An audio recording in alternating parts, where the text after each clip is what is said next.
अस्सलाम वालेकुम and welcome to नया दौर न्यूज़ बुलेटिन। मैं हूं हसन इफ्तिखार, लेकर आया हूं आपके लिए अब तक की ताज़ा तरीन खबरें। सबसे पहली खबर यह है कि पीटीआई तर्जुमान बैरिस्टर गौहर ने कहा है कि चेयरमैन पीटीआई इलेक्शन लड़ सकते हैं और लड़ेंगे, जबकि बल्ले का निशान हमारे पास ही रहेगा। जी न्यूज़ से गुफ्तगू करते हुए सजा याफ्ता शख्स के इंट्रा पार्टी इलेक्शन में हिस्सा लेने से मुतल्लिक बैरिस्टर गौहर ने कहा कि चेयरमैन पीटीआई को कोई माइनस नहीं कर सकता। वो हमारे चेयरमैन थे, हैं और रहेंगे। ऐसी कोई नाअहली नहीं कि इमरान खान इलेक्शन में हिस्सा नहीं ले सकते। इलेक्शन एक्ट के मुताबिक आर्टिकल 62 और 63 के मुताबिक नाअहल इलेक्शन नहीं लड़ सकता। उन्होंने कहा कि चेयरमैन पीटीआई को सिर्फ एक केस में सजा हुई है, जिसे हाईकोर्ट ने कलअदम करार दे दिया। इनकी नाअहली नहीं हुई। वो तमाम ऑफिसर्स के लिए अहल हैं। चेयरमैन की हिदायत के मुताबिक वो इलेक्शन लड़ सकते हैं और वो लड़ेंगे।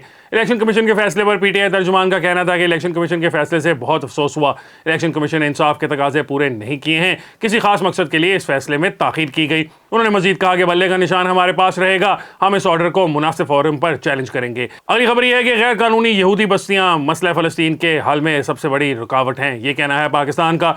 तर्जुमान दफ्तर खारजा मुमताज़ ज़ोहरा बलोच का कहना है कि काबिज़ फ़लस्तीनी इलाकों पर गैर कानूनी यहूदी बस्तियां मसला फ़लस्तीन के हल में सबसे बड़ी रुकावट हैं। इस्लामाबाद में हफ्तावार प्रेस ब्रीफिंग देते हुए मुमताज़ ज़ोहरा बलोच का कहना था कि पाकिस्तान गजा में जंग बंदी का शदीद ख्वाहिशमंद है। हम चाहते हैं कि जंग बंदी के दौरान गजा को ज़रूरी अशिया की फराहमी यकीनी बनाया जाए। उनका कहना था कि गजा एक मकबूजा इलाका है। न सिर्फ गजा बल्कि फ़लस्तीन के मकबूजा इलाकों पर भी इसराइली कब्जे पर पाकिस्तान संजीदा तहफ़्फ़ुज़ात रखता है। हम फ़लस्तीन के 1967 से पेशगी सरहदों पर 2 रियासती हल के हामी हैं। ऐसी फ़लस्तीनी रियासत जिसका दारुल हुकूमत अक़दस शरीफ हो। उन्होंने मज़ीद कहा कि पाकिस्तान के इसराइल से सफारती और इक़्तिसादी ताल्लुकात नहीं हैं। पाकिस्तान फ़लस्तीनी ज़मीन पर इसराइल के मंसूबे पर संजीदा तहफ़्फ़ुज़ात रखता है। हम यहूदी आबादकारों को गैर कानूनी समझते हैं। ये गैर कानूनी आबादकारी मसला फ़लस्तीन के 2 रियासती हल के रास्ते में सबसे बड़ी रुकावट है। अगली खबर यह है कि अफगान हुकूमत से टीटीपी के खिलाफ कार्रवाई की तवक्को रखते हैं। ये कहना है तर्जुमान दफ्तर खारजा का। पाक अफगान ताल्लुकात और सरहद पार से दहशतगर्दी से मुतल्लिक सवाल पर दफ्तर खारजा के तर्जुमान का कहना था कि पाकिस्तान के अफगानिस्तान के साथ वर्किंग रिलेशनशिप है। पाकिस्तान को अफगानिस्तान से दहशतगर्दी के खतरात पर तशवीश है। पाकिस्तान अफगान इंतजामिया के साथ दहशतगर्दों और उनकी महफूज पनाहगाहों पर राब्ते में है। अफगान इंतजामिया से राब्ते में है ताकि दहशतगर्दी के नेटवर्क का मुकम्मल खात्मा यकीनी बनाया जा सके। मुमताज़ ज़ोहरा बलोच का कहना था कि पाकिस्तान मुतअद्दिद बार टीटीपी की कार्रवाइयों से अफगानिस्तान को आगाह कर चुका है। इंटेलिजेंस से मुतल्लिक कोई मालूमात शेयर नहीं कर सकती, लेकिन अफगान हुकूमत से कलअदम टीटीपी की महफूज पनाहगाहों पर कार्रवाई की तवक्को रखते हैं। भारत में मुसलमानों के लिए जगह तंग हो रही है, ये कहना था मुमताज़ ज़ोहरा बलोच का। एक सवाल के जवाब में तर्जुमान दफ्तर खारजा का कहना था कि भारत पाकिस्तान में जासूसी और दहशतगर्दी में मुलव्वस रहा है, जिस पर तशवीश है। कुलभूषण से मुतल्लिक हमारा केस बहुत ठोस है। मुमताज़ ज़ोहरा बलोच ने कहा कि हमने उत्तर प्रदेश में सर्टिफाइड हलाल खुराक पर पाबंदी की रिपोर्ट्स देखी हैं।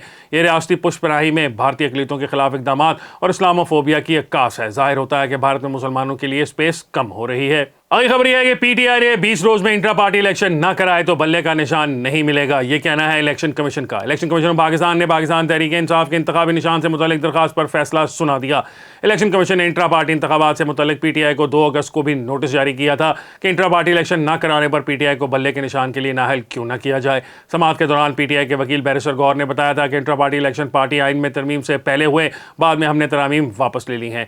इलेक्शन कमीशन की deputy director law Saima Janjua ने कहा कि इलेक्शन कमीशन को इख्तियार है कि वो किसी केस में पीटीआई को दरगुजर कर दे।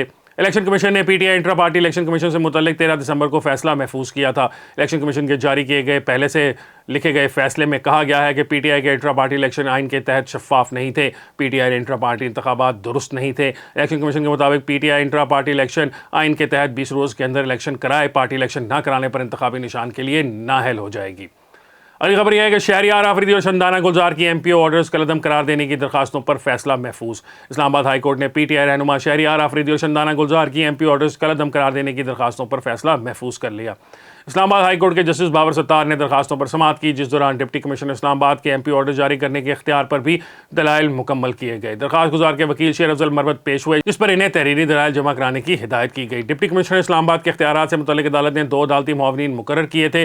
दोनों अदालती मुआवनीन बैरिस्टर सलाहुद्दीन और वकार ने अदालत में दलाइल दे दिए थे। इस्लामाबाद हाई कोर्ट ने शहरियार आफरीदी और शंदाना गुलजार के खिलाफ एमपी ऑर्डर मुअत्तल कर रखा है और डिप्टी कमिश्नर इस्लामाबाद को मजीद एमपी ऑर्डर जारी करने से भी रोक रखा है। अब अदालत ने पीटीआई रहनुमा शहरियार आफरीदी और शंदाना गुलजार की एमपी ऑर्डर्स कलअदम करार देने की दरखास्तों पर फैसला महफूज कर लिया है। अगली खबर यह है कि नवाज शरीफ की राह में रुकावटें दूर हो गईं। ये कहना है अता तारड़ का। मुस्लिम लीग नून के रहनुमा अता तारड़ का कहना है कि पार्टी कायद मियां नवाज शरीफ की तमाम कानूनी रुकावटें दूर हो गई हैं। जी न्यूज़ के प्रोग्राम कैपिटल टॉक में गुफ्तगू करते हुए अता तारड़ ने कहा कि नवाज शरीफ की ताहयात न्यायालय की सजा को कानून साजी के जरिए 5 साल न्यायालय में तब्दील किया जा चुका है।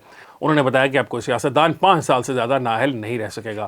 پروگرام میں شریک ترجمان تحریک انصاف نعیم مہندر پنجوتھا نے کہا کہ میاں نواز شریف کی نااہلی کی سزا برقرار ہے، کیونکہ آرٹیکل 12 کے مطابق جس وقت جرم ہوا اس وقت کا قانون لاگو ہوگا۔ انہوں نے کہا کہ سپریم کورٹ کے فیصلے کو الیکشن ایکٹ کے اندر ترامیم کر کے رد نہیں کیا جا سکتا، اس لیے نواز شریف کی تا حیات نااہلی کی سزا برقرار رہے گی۔ اگلی خبر یہ ہے کہ سائفر کے جیل ٹرائل ختم، جوڈیشل کمپلیکس میں پہلی سماعت، عمران اور شاہ محمود قریشی عدالت طلب۔ اسلام آباد آفیشل سیکرٹ ایکٹ کی عدالت نے سائفر کیس میں chairman P T I Imran Khan اور شاہ محمود قریشی کو عدالت طلب کر لیا۔ اسلام آباد کے جوڈیشل کمپلیکس میں آفیشل سیکرٹ ایکٹ کی عدالت کے جج ابوالحسنات ذوالقرنین نے چیئرمین پی ٹی آئی اور شاہ محمود قریشی کے خلاف سائفر کیس کی سماعت کی، جس سلسلے میں شاہ محمود قریشی کے وکیل علی بخاری اور خالد یوسف عدالت میں پیش ہوئے۔ اسلام آباد ہائی کورٹ کی جانب سے سائفر کیس جیل ٹرائل کا عدم قرار دیے جانے کے بعد جوڈیشل کمپلیکس میں یہ کیس کی پہلی سماعت تھی۔ سماعت کے آغاز پر عدالت نے پوچھا کہ اسلام آباد ہائی کورٹ کے فیصلے کی کاپی کدھر ہے۔ اس پر عدالتی عملے نے سائفر کیس سے متعلق اسلام آباد ہائی کورٹ کی فیصلے کی کاپی جج کو دی۔ دوران سماعت جج ابوالحسنات ذوالقرنین نے وکیل علی بخاری سے مکالمہ کیا کہ بخاری صاحب، آپ نے تو بڑی کامیابی حاصل کر لی ہے۔ اس پر علی بخاری نے کہا تو ہم تو پہلے دن سے یہی کہہ رہے تھے۔ بعد ازاں عدالت نے chairman P T I Imran Khan اور شاہ محمود قریشی کو 28 نومبر کو عدالت پیش کرنے کا حکم دے دیا۔ واضح رہے کہ اسلام آباد ہائی کورٹ نے سائفر کیس میں جیل کے ٹرائل کے خلاف انٹرا کورٹ اپیل منظور کرتے ہوئے ٹرائل کالعدم قرار دے دیا تھا۔ اگلی خبر یہ ہے کہ بینکوں کے غیر ملکی کرنسی کاروبار میں غیر معمولی منافع پر 40% ٹیکس عائد۔ بینکوں کے غیر ملکی کرنسی کے کاروبار پر غیر معمولی منافع پر 40% ٹیکس عائد کر دیا گیا۔ وزارت خزانہ نے ٹیکس وصولی کا نوٹیفیکیشن جاری کرتے ہوئے کہا کہ بینکوں کو ونڈ فال منافع پر اضافی ٹیکس 30 نومبر 2023 تک ادا کرنا ہوگا۔ چند روز قبل اسلام آباد میں پریس کانفرنس کرتے ہوئے نگراں وفاقی وزیر خزانہ ڈاکٹر شمشاد اختر نے گیس کی قیمتوں میں مزید اضافے کا عندیہ دیتے ہوئے کہنا تھا کہ حکومت کو جنوری 2024 تک قیمتیں پھر بڑھانی ہوں گی تاکہ گردشی قرضے میں اضافہ نہ ہو۔ اگلی خبر یہ ہے کہ پنجاب میں پیپلز پارٹی کے اہم رہنماؤں کا نون لیگ میں شمولیت کا اعلان۔ پاکستان پیپلز پارٹی کے سینیٹر وقار احمد نے شہباز شریف سے ملاقات کے بعد پاکستان نون لیگ میں شمولیت کا اعلان کر دیا۔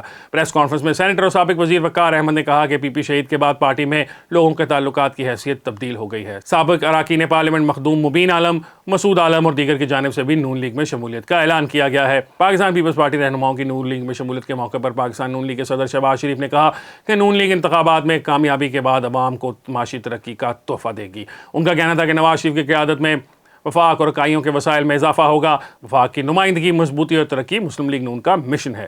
اب تک کے نیوز بلیٹن کے لیے اتنا ہی ہے۔ انشاءاللہ سے ملاقات ہوگی ایک اور نیوز بلیٹن کے ساتھ۔ مجھے حسن افتخار کو دیجیے اجازت۔ اللہ حافظ۔